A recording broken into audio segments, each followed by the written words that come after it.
llamó primero a decirme que le habían disparado y luego me llamó luego para decir que había muerto. Me dijeron su hija, se la llevaron secuestrada, su hija se la montaron en un carro y se la mataron y la tiraron en las faldas del volcán Barba. Bienvenidos a un nuevo episodio de podcast. El día de hoy tenemos un tema que nos va a hacer pensar muchas cosas, nos va a conmover un montón, nos va a poner a pensar todo lo que está pasando con la seguridad de nuestro país, la seguridad de las mujeres, de todo lo que estamos viviendo día con día en Costa Rica, del acoso, de los femicidios. Cada vez hay más violencia contra las mujeres en Costa Rica. La policía, el gobierno no se ve haciendo absolutamente nada. Hoy tenemos a tres invitadas especiales, de hecho, que nos vamos a sentar en este episodio de podcast a hablar del tema. Nuestro primer invitado es Oscar Morera. ¿Cómo estás, Oscar? Hola, mucho gusto, un placer de estar acá. Yo soy Oscar Morera Herrera, soy el papá de Eva Morera Ulloa, víctima de femicidio en noviembre del 2019. Mi nombre es Rosemary Cordero Villegas. Yo soy la mamá de Carolina Serrano Cordero. A ella me la asesinaron el 12 de agosto, acaba de cumplir 5 años. Me la secuestraron, digamos, y me la desaparecieron en las faldas del volcán Barba, la mataron y me la tiraron ahí. Vamos a hablar, de hecho, con dos personas que son parte de este movimiento, sobreviviendo al femicidio, que uno podría pensar, Oscar, nunca se sobrevive realmente a un femicidio, ¿verdad? Como familiar, como papá, como amigo, como hermano, como... Sí, yo creo que más allá inclusive del drama y la tragedia de cada familia, de cada mamá, cada papá, cada abuelo, abuela, hermana, hermano, es también una tragedia social, Claro, porque hay que entender en primer lugar que el femicidio es un acto de poder machista. Los hombres matan mujeres en estas condiciones para darle una lección a toda la sociedad y a todas las mujeres, que la mujer que se salga de lo que se espera dentro de esa masculinidad hegemónica va a ser castigado.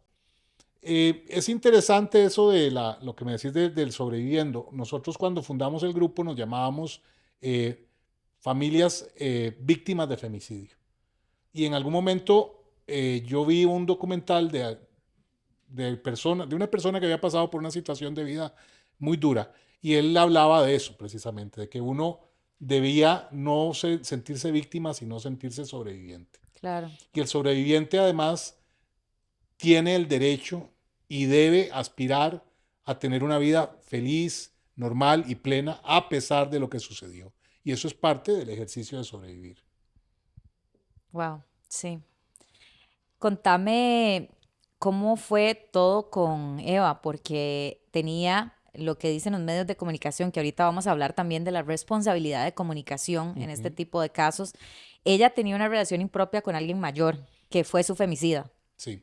Este sujeto era mayor de edad cuando Eva tenía 13 años y la abordó y luego, bueno, lo que ahora llaman grooming, ¿verdad? Claro, Digamos que la trabajó durante todo ese tiempo, tanto así que durante el juicio se logró demostrar una cuestión que es, digamos, la primera vez en Iberoamérica, en un proceso penal, que se reconoce la alevosía psicológica. Porque alevosía digamos, en un crimen significa normalmente que haya una acción física de parte del perpetrador para impedir que la persona se defienda o que huya, por decir algo, que yo me pare en la puerta o que amarre a la persona o que, sí, que de alguna manera me asegure esa ventaja. En el caso de Eva, porque la abogada que litigó por nosotros es una abogada muy preparada, eh, logró demostrar, y el tribunal así lo entendió, de que había habido un proceso de violencia psicológica sostenida que había permitido a este sujeto tener ese poder que al final de cuentas en todos los casos de femicidio la manifestación más terrible de ese poder es precisamente acabar con la vida de otro ser humano. claro. ¿Ustedes como familia nunca sintieron una amenaza hacia esta persona? Sí, claro. ¿Nunca tomaron acciones de decir, hagamos algo con Eva? Sí, aquí pasa una cosa, bueno, cada caso es diferente, Sí, obviamente, ¿verdad? Pero hay que entender que estos sujetos, esa violencia, no solo la ejercen en contra de la víctima, sino que la ejercen al entorno de la víctima. claro. Entonces, no solo la familia, sino inclusive las amigas o los amigos de las personas que son agredidas se ven coaccionadas a no intervenir. En nuestro caso personal, parte de ese control y esa violencia que este sujeto ejerció fue dejar a Eva embarazada, cuando Eva tenía 15 años. De hecho, este sujeto tiene 3 hijos en el momento que los tuvo, con 3 adolescentes diferentes. O sea que ya había un modus operandi de este sujeto en eso. Además, bueno, una persona violenta había sido, digamos, enjuiciada y encarcelada por tráfico de drogas. Sí, antecedentes penales. Claro, pero más allá de eso, lo importante es entender que precisamente él sabía que teniendo un hijo con Eva iba a tener un poder con la familia, porque para nosotros era muy difícil tratar de intervenir directamente o de una manera tajante, Sí, porque teníamos el temor de que Eva se fuera y se llevara a su hijo con este. eso que me decís, Oscar, me parece muy interesante porque me decís algo como que el femicida no solo ejerce poder frente a la víctima, sino ante sus amigos, ante sus familiares. Claro, como esa psicología de ponerte en contra, ¿verdad? De que ya no tienes poder sobre tu hija y que uno al final no la entiende, pero completamente cierto tu punto, qué Claro. difícil. Sí, y lo otro es que lamentablemente es tan fuerte, digamos, el peso del patriarcado que culpabilizamos a las víctimas. Claro, Y no solo eso, sí. sino que estigmatizamos a las mujeres que son violentadas. Entonces, ¿qué es lo que pasa? Que para cualquier mujer, en cualquier situación de violencia, llámese laboral, llámese de relación, de pareja, llámese, digamos, de colegas o inclusive con desconocidos en la calle, cualquier acto de violencia, por el estigma que existe, las mujeres no van a defenderse y más bien van a tratar de procesar esa contradicción echándose la culpa. Pero el problema no es que ellas echen la culpa, el problema es que nosotros, esa carga social de la sociedad impone ese tipo de comportamientos. Para nosotros como familiares, por ejemplo, siempre es muy difícil porque hay un estigma con relación a las familias de las víctimas y a las víctimas en donde Te normalmente juzgan.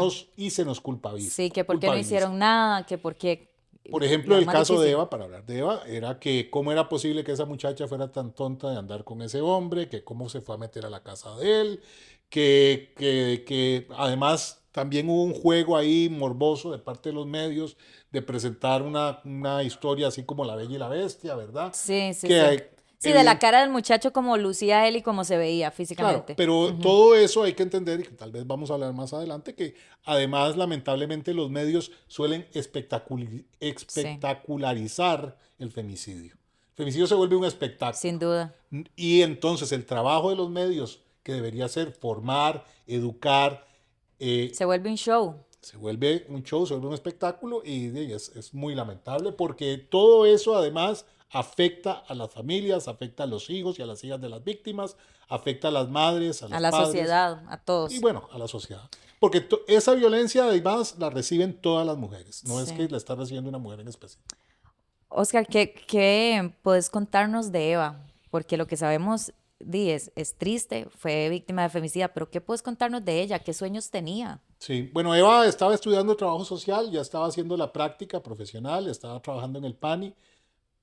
Eso es interesante porque también eso, hasta cierto punto, le generaba a ella una presión de no denunciar abiertamente al sujeto porque era una vergüenza para ella que estaba trabajando y que era una mujer estudiada, una mujer, digamos, con una Preparada, sí.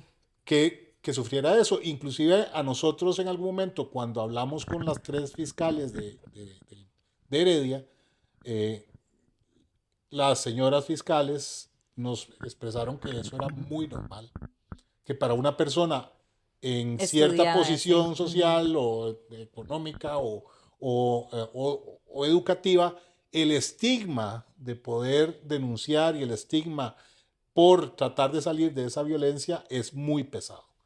Pero bueno, Eva desde chiquitilla era una persona con un corazón muy grande en el sentido de que quería cambiar las cosas. Por eso, digamos, estudió trabajo social, por eso estaba trabajando en el PANI. Y creo también, lamentablemente, que es otra cosa que hay que poner en la mesa. O sea, creo que es importante que se hablen estas cosas. Le jugó una mala pasada porque las mujeres en esta sociedad reciben esa carga de que tienen que ser las salvadoras de los hombres. Sí. Y como nosotros somos absolutamente irresponsables de lo que hacemos, ocupamos que una mujer nos salve. Sí, no hay una presión social hacia los hombres tan grande como hay hacia las mujeres. ¿Cómo te enteraste vos el día que te enteraste que mataron a tu hija? Bueno, mi otra hija me llamó. Me llamó primero a decirme que Eva le habían disparado y luego me llamó luego para decir que había muerto. Sin embargo, bueno, vamos a ver, que era un poco también una pregunta que hacías antes.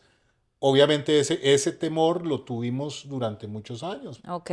Y yo creo que, bueno, más vamos a oír el testimonio de Rosemary, pero evidentemente, digamos, el caso de Caroline es muy diferente al de Eva. Y en el caso de Eva, nosotros sí, desde mucho tiempo atrás, casi desde que empezó la relación, teníamos miedo de que fuera a terminar mal. Yo a ella se lo dije, hijita, Sí. se la van a matar. Pero de ahí está ese estigma, está ese peso que le ponemos a las mujeres de rescatar, de salvar, de ser la Magdalena, enjuagando lágrimas al pie de la cruz, que lamentablemente hace más fácil a que estos sujetos maten mujeres. Sí. A este sujeto le dieron 35 años, ¿verdad? De Son cárcel. 36 al final, una cosa así. 36 años de cárcel. ¿Cómo te sentiste cuando dieron esta sentencia? ¿Es suficiente para vos? ¿Cómo se sintió la familia? Nada va a cambiar la realidad. Sí, A mí, por ejemplo, hay mucha gente que piensa que la pena de muerte es una salida. Yo no creo que eso sea una salida, porque está demostrado que nunca eso es un detrimento o algo que haga que la gente deje de no hacer lo haga. ese Ujú. tipo de crímenes. Porque hay que entender algo. Primero, que el femicidio no ocurre en un vacío, sino que es una construcción de una violencia. Entonces, el día antes por tanto, de la sentencia, la familia, o sea, mi ex esposa, la mamá de Eva, mi hija y yo estuvimos conversando y nosotros hablábamos de que nos dábamos por satisfechos con una pena de 20 años. Sin embargo, al final, bueno, se le puso la máxima por homicidio calificado y aparte andaba una arma que no estaba registrada, entonces eso le aumentó un par de años más.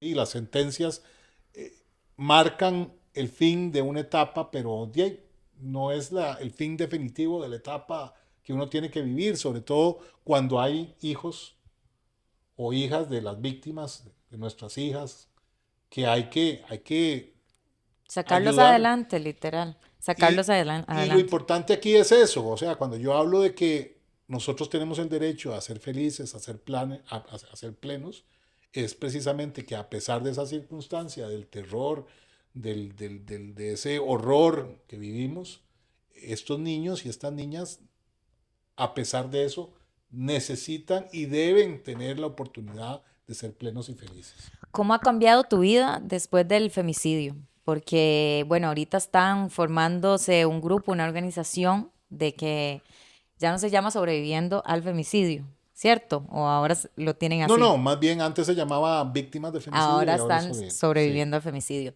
¿Cómo te sentís? ¿Cómo ha cambiado tu vida con esto? ¿Te ha dado otra perspectiva? ¿Quieres hacer más cosas como para alzar la voz? Sí, vamos a ver. Toda historia es diferente, no hay dos historias iguales. Nuestra historia familiar, aparte de la muerte de Eva, es que nosotros perdimos un hijo, el primogénito, se murió cuando tenía 3 años y medio en el 1999. Esa pérdida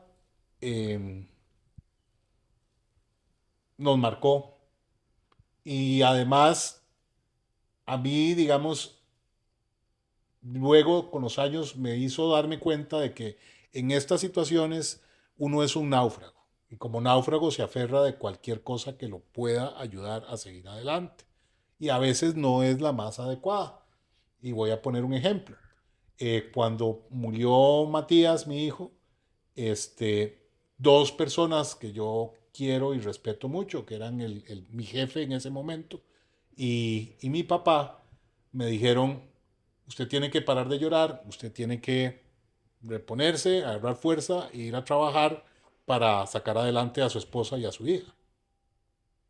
Y eso es una reacción muy normal de cualquier hombre, de pensar que el duelo no es parte nuestra, la tristeza no la podemos expresar, que la debilidad de sentirse completamente destrozado no debe ser pública y no debe ser compartida. Entonces, eso generó muchos problemas. De hecho, bueno, yo luego me divorcié y esto porque no, parte de ese trauma, una de las cosas fue guardar una distancia emocional con mis hijas de manera inconsciente, Wow. porque no quería volver a pasar por la experiencia de perder a un hijo después de lo que me había pasado, Wow. sí, ¿verdad? Que si fuera a pasar. Sí, es que nadie lo habla realmente. Claro, Nadie no, habla del lado menos los psicológico, hombres, menos los hombres, menos los hombres. Entonces, qué duro también. claro. Pero entonces yo creo que también la vida es un misterio y por eso es tan linda. Yo creo que eso me preparó para el evento de Eva, en el sentido de que tenía muy claro de que la única forma de sobrevivir a eso era buscando un propósito. Y el propósito tiene que ser, obviamente, en este sentido, primero, ayudar a las familias. Porque yo creo que mm, como tantas, las mujeres todas son diferentes, las familias son diferentes, sus necesidades son muy diferentes también. Sin embargo, lo que sí es cierto es que yo tengo algunas cosas que podría ayudar a las familias. Sí, ¿cómo te sentís ahorita siendo parte de este movimiento que están logrando hacer cosas diferentes en el país? A mí me parece que primero hay que entender una cosa. El grupo de familias es un grupo de WhatsApp. No es una ONG, no es una fundación. ¿Cuántas personas hay en ese grupo de Tenemos WhatsApp 20 familias. sobreviviendo al 20 femicidio? familias, hay familias que son 2, 3 personas, hay otras familias que son más. Pero aquí lo importante es, y cuando el grupo nace porque alguien comparte una noticia conmigo de que hay un grupo en Argentina se llama Atravesados por el Femicidio. Yo contacto a uno de los fundadores del grupo, él me explica y yo digo, bueno, esto hay que hacerlo acá, igual. ¿Y cuáles son los objetivos del grupo? El primer objetivo es que las familias, las personas que hemos estado en esa situación, nos apoyemos y nos entendamos mejor. Porque no es lo mismo que vos hables conmigo de este tema a que yo hable con Rosemary de este tema. Sí. Porque Rosemary estuvo ahí, yo estuve ahí. Y cuando a otra familia le pase y ocupe a alguien para apoyarse, nosotros vamos a estar ahí. Entonces, eso es muy importante. Saber que esa empatía, esa solidaridad, ese cariño que existe entre las personas que pasamos por esta situación no va a ser superado por ninguna cosa. Lo primero que me dijiste es como que los femicidios en Costa Rica se han vuelto un show y es una cosa muy triste, pero es una cosa muy real. O Pero, sea, también los medios de comunicación deberían de tener una responsabilidad social al abarcar este tipo de claro, temas. ¿Ustedes no se sintieron en algún momento ofendidos o perseguidos o no, siempre, todos los días, todos los días. De hecho, por ejemplo, hay casos de familias de que al hermanito de una de las víctimas, ella murió a principios de febrero, a mediados de febrero iban para clases y en la escuela le dijeron que no, que había perdido el campo, que no tenía campo. Y la única explicación era porque a la hermana le había matado un femicidio. Duré 6 meses buscándola. 5 años que se dicen fácil, pero que Son los más duros. son muy duros?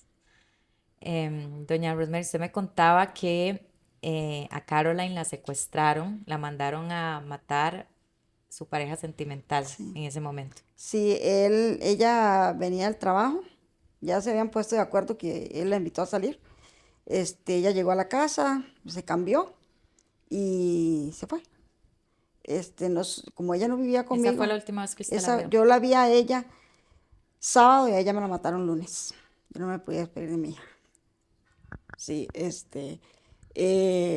digamos, yo me di cuenta, él la mató el lunes.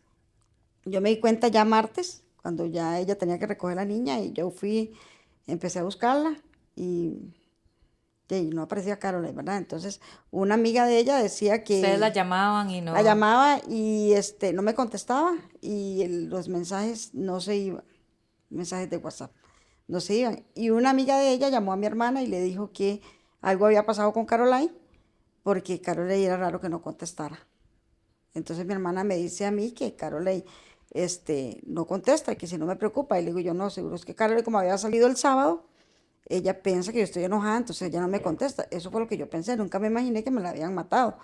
Este, el Día de la Madre, que fue un jueves, nunca se me va a olvidar, yo estaba sentada en el sillón y yo sentía mi angustia, pero me quería hacerla fuerte. Mi hermana me decía, no sabe nada de Caroleta, no. Entonces fue cuando yo dije, no, la voy a ir a buscar. Y me fui para la casa de ella y le pedí al señor que le alquilaba la casa la llave. Entré, estaba la luz de la cocina prendida y la plancha conectada de pelo, pero apagada, conectada. Y yo se las conecté. Yo dije, seguramente debe estar en el trabajo y como ya trabajaba de noche, debe estar de noche y de las carreras. No estaba el candado del portón porque yo solo jalé el picaporte y metí la llave a la puerta, los juguetes de la niña en el corredor y todo. Cuando yo entré normal y yo vi las cosas de ella, inclusive vi el bolso de ella puesto en la mesa. Yo dije, seguro se llevó otro bolso y un uniforme de los que ella usaba así puesto, como que se sacó las cosas. ¿Y a tu hija la secuestraron en la En casa? la casa él llegó por ella, y la llevó a pasear. Me imagino que él le debe haber dicho que fueran al mirador, del volcán Barba, y él se la llevó de ahí. Él llegó a recogerla con los sicarios. Todos llegaron en el carro a recogerla.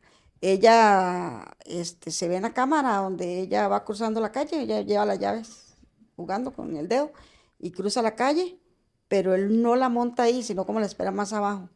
Lo que él no se esperaba es que hubiese otra cámara al frente y lo estaba grabando. Y de ahí empezó mi angustia. Yo fui a buscarla viernes al trabajo porque la amiga de ella le dijo a mi hermana, yo no me llevaba con la amiga de ella, le dijo a mi hermana que ella iba a poner la denuncia, porque Carolyn no estaba. Entonces yo digo, ¿cómo va a poner una denuncia si no sabemos qué pasó con Carolyn? Y él tenía actualmente una relación con esta persona. Ella tenía 2 meses de andar con él. 2 meses, Ajá. 2 meses. Yo desconocía la relación. Yo no sabía que Carolyn andaba con esa persona. Porque con un nudo en la garganta no podía ni hablar. Entonces me llamaron a Recursos Humanos y yo le expliqué al señor y le dije que por qué Carolyn tenía 3 días de no llegar y él no podía informar a la casa, que se había pasado algo. Y él me dijo que como lo mismo, ella es adulta y ella no vamos a llamar porque no es menor de edad. Ya a los 3 días vos te Ya a empezaste a los 3 días, preocupar. sí, inmediatamente me fui para el OIJ. Sorpresa mía que ya estaba la denuncia. La denuncia estaba puesta en San José. Entonces, ahí ya empezó mi martirio, porque el primero no la puse yo, y como Carol era mayor de edad, entonces yo no tenía derecho a nada. Yo no podía meter mano ahí porque ya alguien había puesto la denuncia. ¿Quién puso la denuncia? La amiga. Un amigo la amiga le dijo a un amigo que la pusiera, porque ellos habían salido el sábado y fue la última vez que vieron a Caroline. Pero a Caroline él se la llevó el lunes. Entonces, de ahí yo iba todos los días a la OIJ porque no me decían nada porque yo no puse la denuncia. A quienes tenían que dar información era la persona que pusieron la denuncia. Increíble. Aun Entonces, siendo la mamá. siendo la mamá fue lo que yo peleé y yo dije, no, yo soy la mamá. Así Carol tenga 50 años, yo soy la mamá. Yo soy la que tengo derecho a estar acá. Y yo me fui y me senté ahí en la OIJ viernes, sábado y domingo. Hasta el lunes que llegó, no había llegado el expediente. El lunes me dijeron, es que el expediente no ha llegado porque la denuncia fue en la OIJ de San José.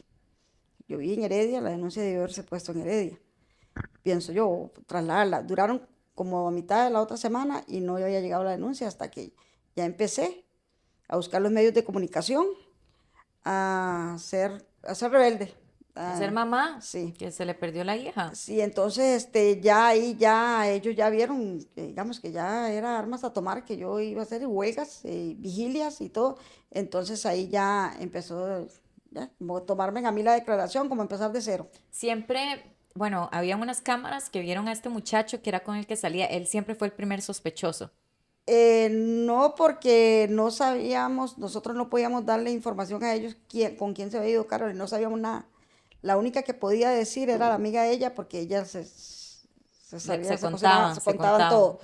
Y ella no quería, me imagino, porque si ella puso a otra persona para que pusiera la denuncia, me imagino que tenía algún temor o algo así. De hecho, ella fue testigo del juicio. Ellos empezaron a hacer investigación, entonces se dieron cuenta que por medio de los compañeros de Caroline, que ella andaba con un muchacho que se llamaba Andrei. La UIJ me preguntaba a mí, ¿usted sabe quién es Andrei? Y yo no. Caroline tenía un novio que se llama Andrei y no. El novio era el de mi otra hija que se llamaba Andrei. Entonces, a la semana, casi a los 8 días de que Caroline estaba desaparecida, como yo hice una página buscando a Caroline, una persona me escribió de Nueva York y me contó todo. Me dio dirección y me dio todo donde estaba Caroline y me dijeron su hija, se la llevaron secuestrada, su hija se la montaron en un carro y se la mataron y la tiraron en las faldas del volcán Barba. Y me dio la dirección, el nombre de la finca, donde la habían tirado. Yo me fui con esa información para la OIJ. Enseñé Messenger y enseñé todo lo que él me había escrito. Una persona completamente Sí, desconocida. yo ni sabía ni quién Era era. un perfil que se veía Sí, falso, un de perfil hecho, falso. él me mandó una solicitud, aún así lo tengo amigo en el Facebook todavía. Cuando yo abrí la página, él me mandó solicitud y yo la acepté. Yo aceptaba todas las solicitudes que me llegaran porque yo sabía que Quería buscar información alguien sobre me iba Caroline. a poner Dios en el camino para yo llegar a encontrarla. Entonces, yo me fui a la OIJ y llevé todo y lo que hicieron ellos fue, sí, tomaron como los datos y ya, no le dieron importancia. Yo seguí buscándola, yo seguía yendo a la OIJ, ¿qué pasa? Estamos en investigación, estamos en investigación. Resulta ser que yo contacto una radio y digo, de aquí me voy a agarrar. Entonces, cuando yo estoy en la radio hablando, ellos se enteraron, la OIJ, de que yo iba a ir a hacer una huelga al frente de la casa, a la OIJ, perdón. Y yo iba jueves, porque era donde habíamos, mis compañeros de trabajo estaban libres los jueves, entonces íbamos a ir todos los compañeros de trabajo y casi todo el barrio. Entonces, al ellos enterarse, llegaron a la casa el martes. Y entonces me dijeron a mí que era lo que yo quería, que porque era mi actitud. Yo le dije, no aparece mi hija, no me han dicho nada. Nadie está haciendo Sí. nada. Entonces llegó una como jefa de los investigadores y ella me dijo a mí, me dio los datos de ella, dice, ya se está trabajando, lo que pasa es que no podemos dar información porque se puede dañar la investigación, pero le digo yo me conformo con que ustedes me digan, ya hay personas sospechosas, ya hay esto, yo me fui, me presenté y di unos mensajes que me había dado una persona y no hicieron nada. Vos duraste 6 meses. 6 meses. Buscando el cuerpo de Caroline. Buscando las montañas, buscando Cuando te llegó esto de y todos esos Facebook, lugares. eran 2 semanas después. Una semana después. Después 8 de días perdida. después de Caroline desaparecida. ¿Y vos fuiste a Yo fui a estas la OIJ y montañas? sí, yo fui a las montañas. Yo fui con mis vecinos. Una persona por Facebook nos regaló el pago de la buceta. Nunca supe quién era, solo me llegó el depósito. Yo estoy muy agradecida porque a raíz de eso o sea, se despertaron más cosas. Encontramos otros huesos. Bueno, mi esposo encontró otros huesos. No eran de Caroline, pero de ahí ya ellos ya empezaron a moverse. ¿Y vos la encontraste? ¿El cuerpo de tu hija lo encontró No, la OIJ? nosotros fuimos a la montaña, pero estábamos como al otro lado, porque un vaquiano nos dijo, allá al otro lado hay unas tenis, hay un bloomer, hay un pantalón, dice, y se ve bueno, se ve nuevo, no se ve de años. Véngase el sábado con la gente y vamos. Pero como nosotros encontramos esos restos, nos fuimos a dejarlos a la OIJ, entonces ellos se alertaron y fueron a peinar, dicen ellos, las montañas. Ya cuando yo contacto al señor y le digo que vamos a ir, que si estamos siempre, él me dijo que ya no podíamos entrar, porque ya íbamos a interrumpir la investigación, porque ya había estado la OIJ ahí, que ya ellos tenían prohibido entrar. A los 4 meses, ya yo estaba resignada, ya yo sabía que mi hija no estaba viva. Lo presentía, yo dije, mi hija jamás va a dejar a la niña, así sea conmigo, jamás la va a dejar. Ya Caroline no está escondida, no fue que se fue, que yo hubiese deseado que tal vez hubiera ido con alguien. Entonces, nada, le depositábamos plata, yo le recargaba por si no tenía recarga para que ella me llamara. le ponía cosas en Facebook por si tenía algún Facebook falso. A los 4 meses me volvió a contactar el señor y me dice, doña Rosemary, ¿qué pasa en ese país? Si yo le di toda la información, usted fue el OIJ, yo sí fui, vuelva a ir. Y si usted no va, usted me ve cómo me contacta y yo misma doy información. Entonces yo me fui con todos los pantallazos y yo me fui con los que la pareja de él también me había puesto. Entonces yo me fui y la persona que estaba a cargo ese día me agarró el teléfono y yo pregunté por el que llevaba el caso de Carol y me dice, él está adentro, dice, con un caso, pero espéreme. Y entonces él, con el teléfono de él empezó a tomar todos los pantallazos y me dice, ya quedó todo aquí, dice, nosotros vamos a darle la información y nosotros llegamos. Fue cuando ya empezaron a moverse, que yo vi que sí, que ya se estaban moviendo. Una persona por Facebook también que estaba estudiando para ser investigador, también nos ayudó mucho, también casi todo lo que el señor dijo, me había dicho por Facebook, por Messenger, él lo confirmó. Él me dijo, vamos a buscarla, ya que lo dijo estaba, y no va. Entonces yo le decía a él que yo tenía miedo de ir, eso fue Dios, digo yo, porque él, si yo hubiese ido y encuentro a Caroline, encuentro los restos, lo que se encontró, tal vez ellos no se hubieran seguido hablando por mensajes y lo dijo que no puede dar, o sea, no habían sospechosos. Pero como yo empecé a hacer huelgas, empecé a hacer vigilias, empecé a estar yendo al OIJ, empezaba a publicar cosas en Facebook, ellos empezaron a mensajear y ya el OIJ los tenía intervenidos. Entonces ahí fue donde ya, digamos, si yo hubiese ido, hubiera encontrado a Caroline, ellos no estuvieran presos. Pero fue, digamos, muy duro y la vez y dura la vez porque yo tengo un niño de la misma edad de Amanda, lo OIJ no me avisó a mí que la encontraron. Los restos de su hija. Cuando yo vi las noticias. ¿Usted se enteró por las noticias? Por las noticias. Yo estaba limpiando, ¿verdad? Y con el canal 6 era fijo en la casa, no se podía mover. Cuando salió un avance de cada hora que tiran ellos, cuando dice que están en las montañas de Volcán Barba levantando los restos de Carol y Serrano, que para presentar. Yo me sentía a morir, yo no sabía dónde meter los 2 niños que tenía en ese momento en la casa y agarrar y irme, sin medio de transporte, sin no saber cómo. Un tío de Caroline me llevó, nos fuimos. Cuando nosotros llegamos, ya nos encontramos del montón de carros del OIJ que venían para abajo más bien y a buscarla. Ya venían con los restos. Ya yo me los topé de frente, pero yo siempre fui al lugar, me encontré un carro de la extra y ellos nos llevaron. Vamos, nosotros estábamos ahí. Ellos me llevaron y exactamente donde nosotros anduvimos la primera vez, ahí encontraron los restos.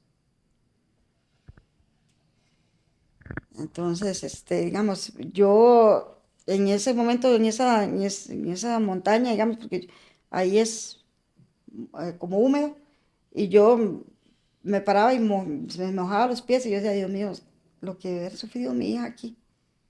No sé si cuando la dispararon me la dejaron viva. A ella le dispararon. A ella le dispararon y la arrastraron y la taparon con ramas. Todo eso me doy cuenta porque ellos se hablaban por Messenger, por mensajes de WhatsApp. Los sicarios. Sí, que ellos iban, que como yo abrí una página de Facebook buscando a Caroline, ella, la sicaria, ella se expresaba muy feo, decía que ella iba a ir a buscar a echarle ácido y a quemarla y que se iba a ir tapando la cara porque si apestaba. O sea, cosas desagradables que las tuve que vivir, verlas en el juicio, todo lo que ella decía. A todas estas personas, a los sicarios y al femicida de Caroline los condenaron, sí, ¿cierto? Nos condenaron. Nos tuvimos que ir un abreviado, porque como ellos no tenían delitos, como él trabajaba, como él estudiaba, como él ayudaba a la familia, y los otros eran menor de edad, entonces nosotros podíamos... como le dieran 14 años, le dieran 20 años. Entonces en el abreviado hay 24 años de cárcel para el que disparó y para el actor intelectual. ¿Eran 2 en total? No, 4. ¿Y a los otros menores de edad? ¿Qué pasó con los menores de edad? El juicio de ellos fue primero, para ellos sí hubo juicio. Uno de ellos se fue a un abreviado, él fue el que confirmó todo. Él, digamos, él habló todo. Y a la muchacha habían dejado, la agarraron y la dejaron suelta. O sea, los días la soltaron. Para mí eso fue indignante. ¿Ella está suelta ahorita? No, a ella la soltaron y yo llamé al investigador. Mi reacción era agresiva siempre, Claro, porque yo llamaba al investigador y yo me desquitaba con el investigador. Yo le decía, ¿cómo es posible que esa asesina esté afuera? Y entonces me decía, doña Rosemary, tenga paciencia, todo esto es una estrategia, tenga paciencia. No tardó mucho, 4 meses y la agarraron con evidencia, la agarraron todo. Ella fue la que puso la cereza en el pastel. Ella fue la que buscó el lugar donde iba a estar mi hija. Puso señas y todo.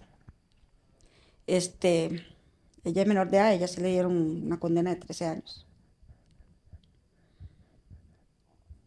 Sí. Todo esto es demasiado duro, ¿verdad? Y nosotros ya pedimos que no salgan nunca. Si ellos, digamos, como decía Oscar, nada, no sé, nada va a cambiar el pasado, pero que salgan de la cárcel hasta que nuestras hijas salgan del cementerio. O sea, que no salgan nunca. Porque de verdad es demasiado duro. Yo trato de ser fuerte.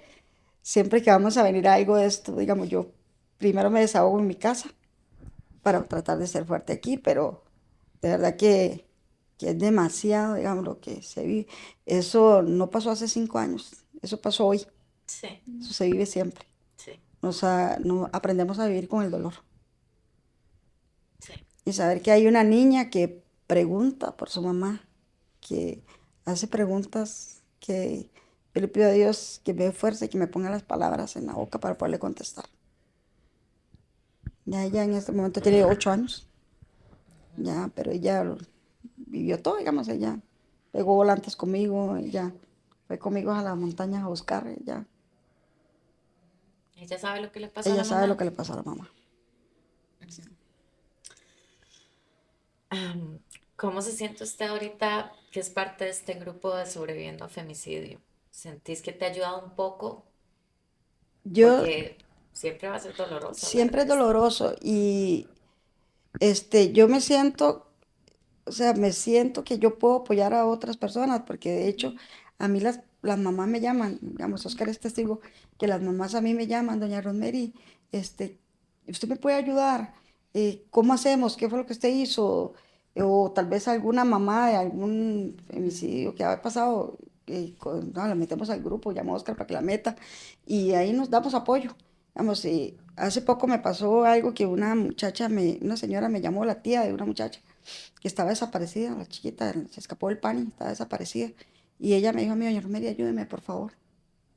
Y yo le dije, voy a decirle todas las estrategias que yo tuve, como se las dije a Yendri cuando también pasó lo de Allison, salga, no se calle. Nosotros somos la voz de ellas. Sí, exacto. Salga, busque los medios de comunicación, tenemos los números de todo, yo se los pasé, inclusive hablé con una de La Teja, y le digo, ayúdele a ella. Y la chiquita, gracias a Dios, apareció y apareció bien. Sí. Y a un final eso era lo que hubiera querido Sí, Rosemary sí. de todo Sí, esto. yo se lo debo a Caroline, porque yo el día que ella cumplió 5 años de asesinada, yo me fui para el cementerio. Yo le dije a mis hijos, yo me voy a ir sola, yo necesito ir sola. Yo lloré lo que no pude llorar, no he podido llorarla, porque siempre van ellos conmigo, entonces no es igual. Sí. Y yo le dije a Caroline, usted no está, pero yo voy a luchar para que ya no, por lo menos para que no haya otra. Que eso es lo que uno desea, que ya no hayan más femicidios, que esto se acabe. Le digo, yo se lo debo a usted porque no estuve en ese momento, hubiese deseado estar en ese momento. A veces pienso que mejor me hubiera ido yo, porque ya yo viví, ya yo tenía mis hijos grandes. Ella tenía su niña, aunque yo tengo una la de ella, pero tal vez de otra manera Dios me hubiera llevado y no a ella. Tenemos también de invitada a Montserrat Ruiz, que ella es diputada parte de Liberación Nacional, que también preside la Comisión de Derechos Humanos y que la trajimos hoy acá en el podcast porque es parte de lo que es el proyecto Letras de Lucha. Que bueno, hemos tenido un podcast bastante duro de escuchar. Montserrat, como vos has podido estar acá, ¿cómo se siente también de parte de ser diputada y ver esto todos los días? esta campaña viene a posibilitar y a darles esta oportunidad de que pongan esa voz en esa defensa de una situación tan complicada como fue perder a sus hijas. Y bueno, y ahora lo decían, y quedar con sus nietos en situaciones muy complicadas. Sí, yo a vos precisamente, aparte del proyecto que vamos a hablar, te quiero preguntar, vos que tenés en este momento un trabajo político, público, importante, ¿cómo se siente en la Asamblea Legislativa escuchar que esto está pasando cada semana, cada mes en Costa Rica? Los femicidios es algo todos los días y el Poder Judicial nos está fallando, no está haciendo nada. ¿Cómo se siente desde esa No solo posición? Poder Judicial, el tema de política pública es importante. Estar en una posición de poder, como es el espacio político, genera muchísima responsabilidad. Pero lo que yo no me explico también es por qué esto no es prioridad, no es agenda prioridad en la Asamblea Legislativa. Para eso es que nace Letras de Lucha, y yo creo que este trabajo extraordinario que hizo la agencia BBDO Garnier junto con el grupo de familias sobrevivientes de femicidio viene hoy a visibilizar algo que estamos normalizando, Joana, es que estamos normalizando la violencia, estamos haciéndole ver a la gente como que, bueno, somos un número más, somos una estadística más. De hecho, también he estado hablándome con el INAMU y el INAMU tuvo que implantar, ahorita tiene un proyecto que se llama Puntos Violeta. Hemos llegado a eso ya, a que el INAMU ponga en las calles puntos violeta de que si soy acosada, si alguien me está persiguiendo en la calle, vaya a un punto violeta que hay en San José a denunciar. Entonces, sí se están haciendo pequeños cambios, pero todavía nos falta muchísimo. Las acciones afirmativas por lograr la igualdad de ambos géneros, hombres y mujeres, pasa también por el entendimiento cultural y también por la educación. La vacuna en contra de la violencia es la educación. Sí. Y dejamos de educar, dejamos de transmitir ese respeto entre hombres y mujeres. Vea que la mayoría, y no puedo decir curioso porque en este tipo de cuestiones que son tan dolorosas esto no es curioso, esto responde a ese comportamiento de violencia machista que estamos escuchando diariamente en discursos de odio, en hombres que creen que nosotras somos un objeto de su posesión y que por eso pueden arrebatarnos la vida delante hasta de nuestros hijos, y estamos muriendo de forma ensañada, asfixiadas, calcinadas, sicarios y metidas en un refrigerador. O sea, esta es la forma más tenebrosa, más pavorosa y más mala de morir. Y aquí deben estar los tres poderes de la República participando. Sí, los puntos violeta es un tema de denuncia importante. La denuncia es fundamental, claro. La denuncia es vital. Porque esto viene pasando desde hace muchos años en Costa Rica. Pero tal vez ahorita que estamos viendo que sí, están matando mujeres, varias mujeres cada mes, le estamos poniendo más el foco a esto. Pero el problema, ¿dónde nace? Son las leyes que no ponen a los femicidas realmente. ¿Qué nos está fallando? ¿Cómo identificamos a un femicida? ¿Cómo podemos identificar a una pareja que hoy vive en su hogar? Y ahora lo decía, el femicida aísla a la mujer. Entonces, las acciones deben ser más integrales, una institucionalidad funcionando en torno a este tipo de acciones y situaciones, una cabeza de un poder ejecutivo que por lo menos llegue y visibilice lo que está pasando, por lo menos les dé duelo a las familias. No, y también yo creo que el Poder Judicial, ahora decía doña Rosemary acá, que ella tenía que ir a entregarle las pruebas al OIJ para que se moviera e hiciera algo. ¿Cómo es posible? La sensibilización y el entendimiento de cómo tratar un homicidio, un femicidio con enfoque. O sea, unos jueces pensando en que realmente un femicidio no puede ser tratado igual que un caso de homicidio. La innovación de nuevas leyes que lleguen a introducir cambios poderosos, no solo en la punidad, no solo en las sanciones, no solo en el reconocimiento del femicidio, sino también en poder lograr esa prevención adecuada, esos mecanismos de educación. Como sociedad todos estamos fallando, eso está claro. Eso está claro. Pero yo personalmente siento que lo que más nos está fallando es Poder Judicial, las leyes, no estamos haciendo nada y por eso estamos hoy aquí sentadas. Bueno, ¿no? Las leyes y el accionar. Sí, el exacto. accional. Por eso hablo del articulado, de la institución, del acompañamiento que debe dar la institución a ciertas. También el Observatorio de Violencia ha determinado cuáles son los lugares que tienden a crecer en materia de violencia. Esos lugares deberíamos estar invirtiendo hoy Sí. y dando los mecanismos ¿Cuáles son los adecuados. lugares? ¿Los tenés a mano? Identificados en temas de femicidios, se ha visto que Heredia es uno, por ejemplo. Ok. ¿Ok? Entonces, ahí deberíamos estar haciendo acciones particulares, específicas, para que no se estén dando este tipo.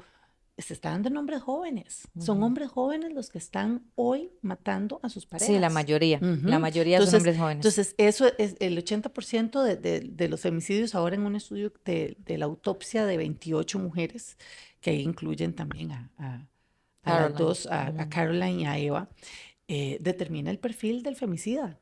Entonces, ¿cuál es el perfil de femicidio? Un perfil, son hombres trabajadores, o sea, trabajan, están inmersos dentro de un enfoque formal. Si tienen ellos, todos los femicidios son premeditados. O sea, no es lo que nosotros decimos, ay, se volvió loco y mató. No es un accidente, los femicidios están siendo premeditados en este país. Y adicionalmente tienen ciertas conductas repetitivas. Insisto, los vecinos las escuchan a ellas pedir ayuda.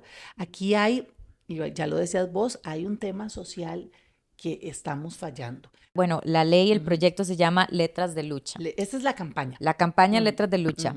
Este proyecto, ¿en qué viene a cambiar lo que ya hay? Bueno, los puntos más importantes. Bueno, Letras de Lucha es esa iniciativa que respalda una agenda de 12 proyectos en materia de seguridad para erradicar la violencia contra la mujer. Y van en 3 ejes. Va en el eje de prevención, va en el eje de empoderamiento económico de las mujeres, porque la mujer también necesita ese espacio para salir de los círculos de violencia. Y también el caso punitivo, o sea, leyes ya más severas y más fuertes. Y también identificación de evidencia. ¿Qué es lo que necesita? Que es importante. Esto que me decís de fortalecer más las leyes, ¿a qué te referís, por ejemplo? O sea, si ahorita le dábamos 30 años a un femicida, ¿qué va a pasar si se aprueban esos aquí la pena máxima en Costa Rica siempre van a ser 35 años. Aquí lo vital, y ya hablando con fiscalas y demás, lo vital es el tema de la recabación de pruebas. ¿Por qué no se hacía antes? Que los testigos también lleguen a declarar. Ahora estamos eliminando eso con un proyecto y tienen que declarar. Eso es evidencia que como evidencia material llega a cumplir esa parte que, bueno, ahora lo decía don Oscar, 30, 35 años, 20 años no hace la diferencia en tema de justicia, porque en la vida de esas mujeres no se devuelve, pero sí hay precedentes para que empiecen por lo menos a pensar el tomar la vida de otra mujer. Exactamente, ¿verdad? exactamente. Que eso es lo que llamamos justicia. Cuando las leyes no funcionan en torno a la justicia, entonces ¿para qué?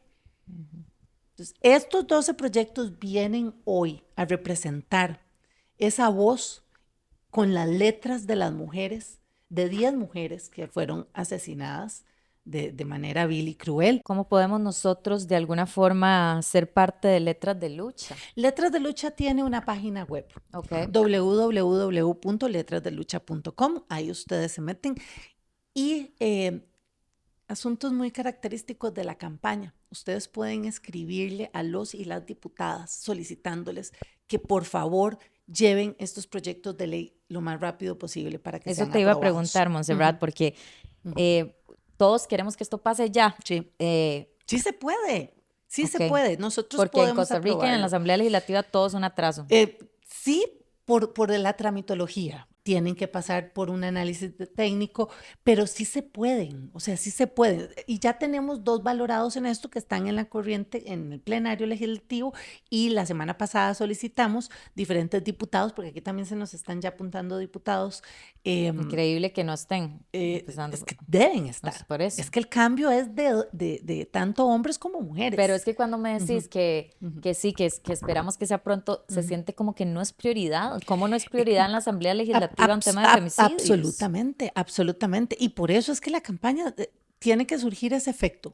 Tiene que surgir. Yo me daría por satisfecha con 10 6 proyectos de estos. Ya esto cambia vidas, ya esto salva vidas, ya esto ayudaría muchísimo a empezar. Si en efecto la educación es a largo plazo, nosotros tenemos que empezar a apostar ya a esto. Okay. Entonces, aquí hay proyectos en materia de educación, hay proyectos en materia de impunidad, hay proyectos, por ejemplo, el de desapariciones forzadas. El caso de Carolay, si nosotros hubiéramos identificado claramente una desaparición forzada, es mucho más expedito también el trámite en materia judicial. Por el tema de pruebas, volvemos a lo mismo, y de la identificación del delito, ya lo decía ella. Yo creo que necesitamos muchas voces para cambiar la situación y para cambiar la sociedad. Y lo que estás haciendo es grandioso. Gracias. Igual Hoy vos. lo que estás haciendo es grandioso, porque esto no podemos soltarlo, y esto es un trabajo de todos y de todas. Esa es la fe de todos nosotros. Gracias, Montserrat, Con todo por acompañarnos. Recuerden que pueden buscar Letras de Lucha, la campaña que estamos promoviendo en este momento, el grupo de familias que tiene en su lema sobreviviendo al femicidio, que uno podría pensar que, puña, ¿cómo se sobrevive a que me maten a mi hermana, a mi mamá? No, es un luto eterno. A mi amiga. No, muy duro. Luto. Gracias por acompañarnos y nos escuchamos Gracias. en la próxima. Gracias, Montserrat. Gracias. Chao.